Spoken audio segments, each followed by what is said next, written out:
What's going on? Working on the old brickwork 1978 house. All the mortar starting to come off. There's like cracks and holes and stuff, various spots. So got some quickcrete mortar.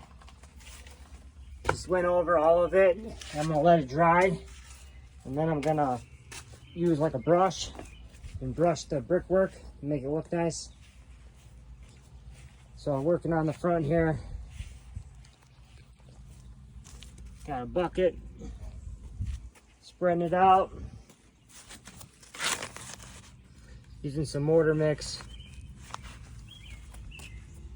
Yep, it is hot.